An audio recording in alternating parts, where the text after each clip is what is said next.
ဖလော်ရီဒါတွင်နနက်9နာရီမတိုင်မီကပင်ရာဖေးနိုးထလာခဲ့တဲ့ဘီလက်မြေများပေးကျန်နေသည့်အလုသမားဝတ်စုံကိုဝတ်ဆင်ကလျှက်စစ်နှင့်ဆောက်လုပ်ရေးလုပ်ငန်းခွင်သို့တူးထွက်သွားခဲ့တဲ့ရာဖေးတွင်ငွေကြေးမရှိတော့လဲရှားပါလာသည့်တစ္ဆာတရားဆိုတဲ့အရာကိုပိုင်ဆိုင်ထားပါတယ်6နှစ်တာကာလလုံးသူချစ်ရသူကမီလာ၏ရှေ့နေဖြစ်လို့သောအိမ်မက်ကိုသူ၏ပခုံးပေါ်တွင်ထမ်းပိုးထားခဲ့တဲ့သူမ၏တက္ကသိုလ်ပညာရေးအတွက်ရာဖေးအချိန်ပိုလုပ်ခဲ့ရတဲ့အလုံးမပြန်လာတိုင်းလက်ဝါးများတွင်အဖုပိတ်များဖြင့်ပင်ပန်းနွမ်းနေတော့လဲဒီနေ့စာတင်ရတာဘလို့နေလဲအချစ်ကိုကမင်းကိုအမြဲယုံကြည်ပါတယ်ဟုအမြဲတမ်းအပြုံးဖြစ်မေးမြန်းတတ်သူပါနောက်ဆုံးတော့သူမအောင်မြင်သွားတာပေါ့ဥပဒေပွဲရရှိပြီးမြို့၏အထက်တန်းလွှာများစုဝေးရဂုံတိတ်ခါကြီးမားသောဥပဒေရုံးတစ်ခုတွင်လောက်ကင်ခွင့်ရသွားခဲ့တဲ့သို့သောအောင်မြင်မှုနှင့်အတူသူမ၏သဘောထားများလည်းပြောင်းလဲသွားခဲ့တဲ့သူမ၏အဝတ်စားများမှာအမတ်တစိတ်ကြီးများဖြစ်လာပြီးတငယ်ချင်းများမှာလည်းမျိုးရိုးကြီးမားသူများဖြစ်လာပြီးထိုအခါသူမအတွက်တော့အရာရာကိုပံ့ပိုးပေးခဲ့သည့်ယောက်ျားရိုးရိုးလေးမှာအဆက်ရစရာတစ်ခုဖြစ်လာခဲ့တာပေါ့တနေ့တွင်ဂုံပြူညစာစာပွဲတစ်ခုအတွက်ဖိတ်စာရသောအခါရာဖေးကဝမ်းသာအားရနှင့်ကိုလက်ဒီပွဲအတွက်ဝတ်စုံအသစ်သွားဝယ်လိုက်ဦးမယ်ဟုပြောလိုက်တယ်ကမီလာ၏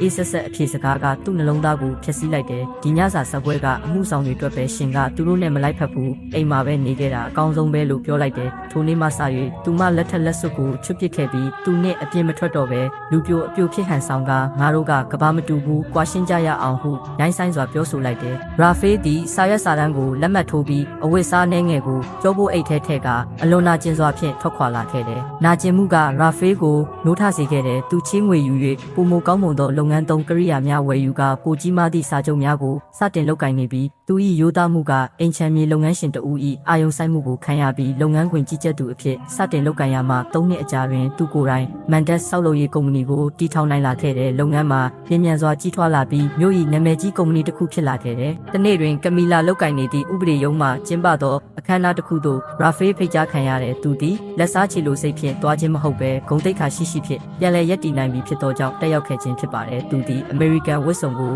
အပြစ်အနာစာကင်းစွာဝတ်ဆင်၍ဝင်လာခဲ့တဲ့ကမီလာသူ့ကိုမြင်လိုက်ရသောအခါအံ့အားသင့်သွားတဲ့ခန္ဓာမူကဒီနေ့တော့ဘာမှမရှိရာကနေစတင်ခဲ့ပြီးမိသားစုပေါင်း200ကျော်ကိုကျွေးမွေးစောင့်ရှောက်ပေးနေတဲ့စွန်ဦးတီထွင်သူအင်ဂျင်နီယာရာဖေးမန်ဒက်ကိုဂုဏ်ပြုပါတယ်ဟုကြေညာလိုက်သည်ပရိသတ်များ၏လက်ခုပ်တံများကြားမှာရာဖေးစင်မောတက်၍စကားပြောခဲ့ရတာပေါ့တစ်ချိန်ကကျွန်တော်ကိုနေရာတချို့မှာထိုင်ဖို့မထိုက်တန်ဘူးလို့ပြောခဲ့ဘူးတဲ့သူရှိပါတယ်ဒါပေမဲ့ဒီနေ့တော့ကျွန်တော်နားလည်လိုက်ပါပြီသူဘယ်လာလဲဆိုတာမေ့လျှော့ပြီးကိုကိုကူညီခဲ့သူတွေကိုရှော့တွက်တဲ့သူသားလည်းဘယ်နေရာမှာမှမထိုက်တန်တာပါဟုပြောလိုက်တယ်ကမီလာမျက်ရည်မထိန်နိုင်တော့ပဲငိုကြွေးနေရပြီလေရုပ်ဝတ္ထုပစ္စည်းများနောက်ကိုလိုက်ရင်ရွှေလိုတန်ဖိုးရှိသောလူတစ်ယောက်ကိုသူမအချိန်မီမမြင်ခဲ့မိမှန်သိသွားခဲ့ရပြီလေ